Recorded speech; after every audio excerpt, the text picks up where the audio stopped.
My mom's in the prep area. All the doctors are standing around her. There's blood everywhere. I'm looking at the doctors. And just by the way, doctors are not as good looking as they are on those TV shows, eh? No, like they set the bar really high. Because I was shocked. I ran. I was like, what the hell? Sorry, that was inappropriate. What's happening here, guys? They're like, sir, you need to leave. I said I was sorry. Come on, that's what's happening. Like, no, sir, you can't be here. Please leave, please. I'm like, oh, whatever, okay. So I go outside. The nurse comes to me. She's like, Mr. Noah? I said, yes. Okay, Mr. Noah, we've got your wife stabilized right now. And I said, my wife? She says, yes, that's Mrs. Noah, right? Yes, that's my mom. Oh, I'm sorry. I thought, why would you think she's, come on, hold on. You think I would, she's cool, but like, have you seen the girls? I should show you the pic. Oh, well, I'll show you the pictures afterwards. What's going on? She's like, okay, Mr. Noah, your mom's just been stabilized and we're going to have to start thinking about surgery. She's been shot in the head and she's been shot in the lower buttocks region. This is a very serious thing. I'm like, yes, it is. Okay, so what's happening? Well, we just found out that she doesn't have medical aid. So what? She says, yeah, she doesn't have medical aid. Now, my mom always had medical aid, always. But now it turns out she canceled it a few years ago. I didn't know this. She canceled it because she never gets sick. You know those people? I just never get sick. I never get sick, Trevor. I never, ever get sick. I don't know why I have this. I never get sick. Yes, but you didn't think of bullets.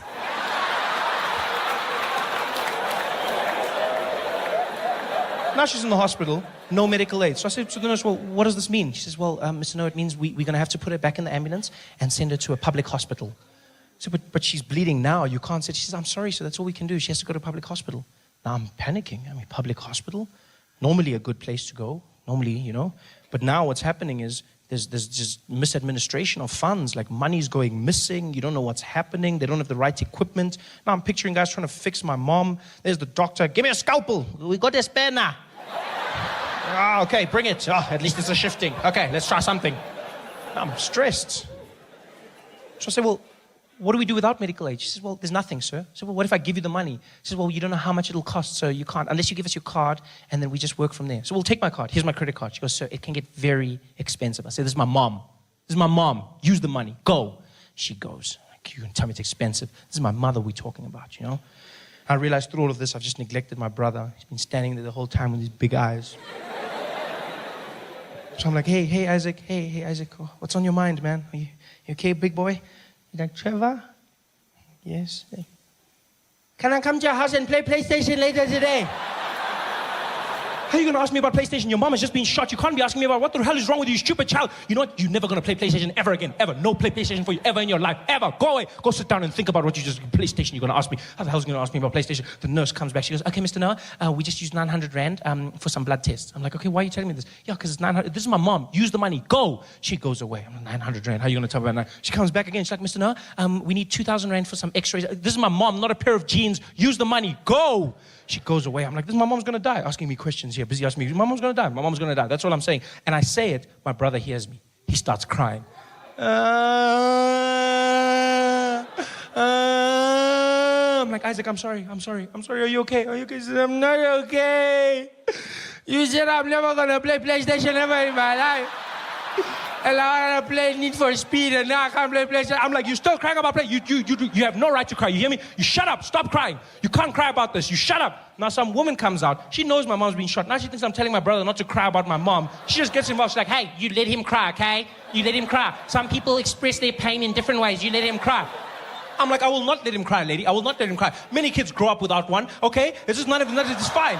Like, you should go play in the park or something. It's not a time to cry right now. What the hell? You spoil your kids. That's your problem. You should take it away from them so that they can learn about life. You both shut up. All of you, shut up. I'm telling them this. The nurse comes back. She goes, Mr. Noah, we're ready for surgery. I'm like, so do the surgery. She says, yeah, but sir, this could get very expensive. ICU and surgery is very expensive. I'm like, lady, what is expensive? This is my mother. She says, so well, anyway, from like 20,000 Rand. This is my mom, all the way to like 500,000 Rand.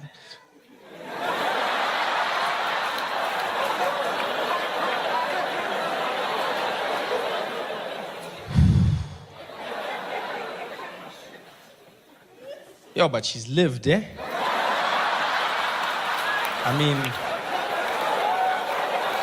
She's like, what, 56, 57? It's almost finished. You know?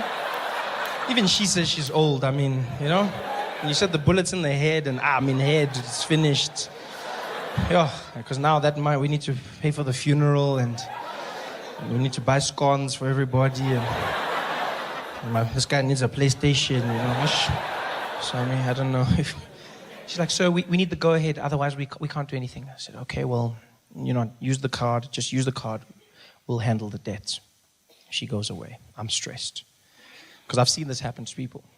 Go into a hospital, you don't have enough money, use your credit card, next thing you're in debt for years, and the person could die. Yeah, the person dies. And when they die, the doctor doesn't give you your money back. No. No, he doesn't. Yeah, because he tried, and that's all he has to do. Yeah, you'll get them, be like, doctor, did you win? Be like, wah, wah. And your money's gone. That's all I was stressed about. But the most amazing thing happened. Turns out, my mother wasn't that badly hurt. It was a miracle, really. The ass bullets didn't do much damage, because my family's gifted. The head bullets didn't hit anything vital, yeah? Other than the head, obviously. But it missed her spinal cord, missed the nerves, didn't touch the brain, went right through, missed the eye, hit the eye socket, and so deflected, and all it did was it cut a piece of her nostril off, just one side, and the bullet went out clean. Which means she didn't have to go in for intensive surgery, and her recovery was only a week. Yeah, a week, which was fantastic, because that means the bill was only 24,000 rand. I mean, and she's alive, yes, but the bill was only 24,000 rand. This is great, really great, because 25 was my cutoff. So, you laugh, but that's how much I've calculated I'm willing to pay my mom back for all the Ultramel custard I've consumed in my life. Everything else, none of my business, eh? Food, clothes, schooling, all of that stuff, I'm not paying. I hate it when parents say that to their kids. You know how hard I have to work for your bloody school and your clothes? I didn't ask to be born. That's your job. Please. You handle that. I asked for the Ultramel. We can keep a tab. Don't involve me in your things. And that's what I calculate, 25,000. Yeah. I would have been there. 24,750. I would have been there at the doctor. Eta. It's fine, my man. No, stop. No, you tried. You tried, mama. It's cool. No, you tried it. No, just switch off there. Switch off. How much? 250 left. We'll pour petrol or something. It's fine. Just switch off there. You tried. Yeah. It was fantastic. I told my mom about the 25. She laughed. She didn't know I was serious. And to show you what a crazy family we have, my mom's in the recovery ward. She's got those tubes in her and everything, and the IV, and my brother's in the corner bored out of his mind, and my grandmother's in another corner reading the Bible, and I'm holding my mom's hand and I'm crying, still crying. This is a week later, I'm still crying. I've been crying the whole week, but I've also been using this time to cry for other things in my life. No, because as a man, you need to know when to cry. You loop it all together and you just cry at one time. It's like we cry in bulk. You got to understand, you cry. You don't just cry one. Cry in bulk. Yeah. So I'm crying for everything. And my mom looks at me and she goes, shh, Trevor, shh, don't cry, baby. I said, no, mom, I'm going to cry. You were shot in the head. And she says, no. Look on the bright side. I said, what bright side? She says, no, at least now because of my nose, you're officially the best looking person in the family. I was like, oh, by default. That was probably the worst time ever. Is flying into America. White when they're holding their, and because people try and act natural in the plane, they'll be like, and then they get to a point where they're like,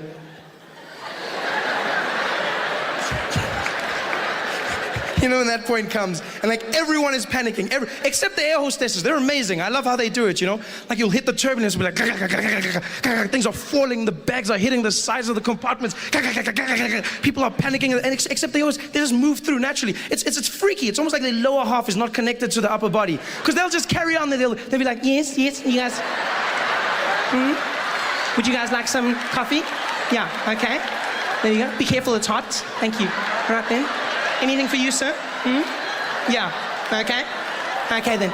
Just pass me a apple juice. All right. Thank you very much. There you go. Would you like some ice? No ice. Thank you. You know how they do it. And then the pilot has the nerve to come on. In the middle of the biggest storm ever, the plane is shaking, the wings are tilting slightly upwards. You think you're going to die. It's like, people are screaming. Ladies and gentlemen, we've encountered some slight turbulence. We'll ask that everyone return to their seats at this point and refrain from using the lavatories. Please note we will be flying at a higher altitude to try and alleviate the problem. Also, keep your seatbelts fastened, and no hot drinks will be served at this time for your safety. Thank you very much, and I'll speak to you in a moment once we've gotten out of this bumpy patch. Speak to you in a moment. That moment might never come. He doesn't tell you this. When the nationwide flight lost an engine, the pilot said nothing. There, it just fell. Quiet. I don't want a pilot like that. I want someone who lets me know. I want to know before I'm going to die. I want to know. I want to say a prayer or two. I want to prepare myself, you know? I want to forgive everyone that I hate in the world. Give me a chance. Give me a chance. But they don't, pilots. No, they don't. I bet people who die in plane crashes don't even know they've died. Must be the worst feeling in the world. There's like a whole bunch of confused people popping into heaven like, poof. I swear these airports change all the time. I never know where to go. I'm like, are we in heaven? Oh, wow, I can't believe we made it, hey? I can't believe, wow, this is amazing. And there's St. Peter at the gates, and he's like, come forward, please, come forward. Come forward. She's like, who you are? I'm St. Peter. How about you? Yeah, I know, many of people are shocked. Just come. I get that all the time. Just come. No, I just thought that, no, don't worry, just come, please. Just wait till you see Jesus. Come.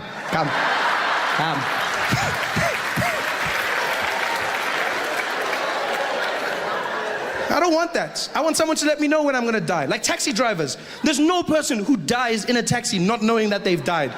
Just before the crash, taxi driver will be like, yo! People walking into heaven like, yo, dead. Dead. Yeah, no, Shonile, we're dead. Gone. Ay. They know. Sometimes they survive the crash, but they still think they did. Walking on the pavement, dead. You're dead. You got that job. Said, no, Gogo. No, I already had a job, Gogo. I already had a job. She's like, no, you didn't. Did you have an office? I said, no. She's like, then it wasn't a job. Well done, Trevor. My mom was a bit better. I phoned her. She was on the ball. You know, she was really excited for me. And to give you a bit of a backstory, I have two younger brothers. Right? I have one brother is 9 years younger than me, and then the youngest is 20 years younger than me. And so the youngest one, who's 11, just became head boy of his school. He's the head prefect at his school, right? Yeah. So then, no, please don't. No, this is my show. You don't clap for him, please. They didn't clap for me at his. Please. I work hard for my applause, please, guys. So anyway, I phoned my mom. I phoned my mom to tell her my good news. And I'm on the phone with her, and I'm like, Mom, this is happening. She's like, oh, baby, I'm so happy for you. Oh, this is so wonderful. Oh, I'm so happy. This is so great. Oh, and did you hear what happened with your brother? He became head boy at his school. Oh, I'm so happy. Both my boys are doing big things. And I was like, yeah. Some things are bigger than others. She's like, no, baby, it's all the same to me. It's all the same. I was like, you say that, but I mean, you know. If you had to choose. She's like, okay, fine. I'll be honest. You were never a prefect, so... Damn it! That's when I wish I had a physical phone. Yeah? That's when I wish I had a landline. You know, I have those landline moments in my life where I wish I had an old school phone so I could slam it down. Young people will never know the joy of slamming a phone at the end of a call. Like, cell phones have robbed us of that. That feeling, you know, where you get to tell the person, screw you! Bah! It feels so good. They feel it on the other end, like, It's like you punch them in the ear. Now with phones, you've robbed of all of that. You know, there's no sense of power. Screw you! That's all you have. And you can't even press the screen hard because you're scared you're going to crack your own phone. You don't... I hate cell phones so much. I think they're robbing us of our intelligence. I honestly believe cell phones are going to be the reason that human beings devolve. We're going back to the Stone Ages because of those things. Everything about them is turning us into apes again. Neanderthals. I was looking at my thumbs the other day. I spend so much time texting and sending messages that I feel like they've started curling over like monkeys' hands. I've gotten really good at typing and grabbing branches. Everything about those phones is robbing us of our humanity. We were proud because we evolved, we stand, we walk tall.